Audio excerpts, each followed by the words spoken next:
Hello guys, in this video I am going to show you how to set the language in the VisitACity application.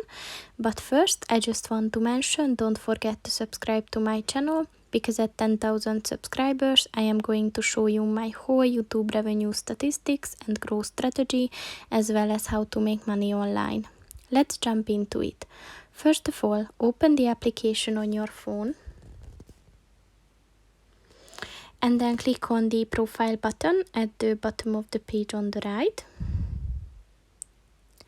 And then click on the language button. And as you can see, there are four language options to choose from. So just click on the one that you prefer. And then your language is set. So that's pretty much it for this video, guys. See you in the next one. Goodbye.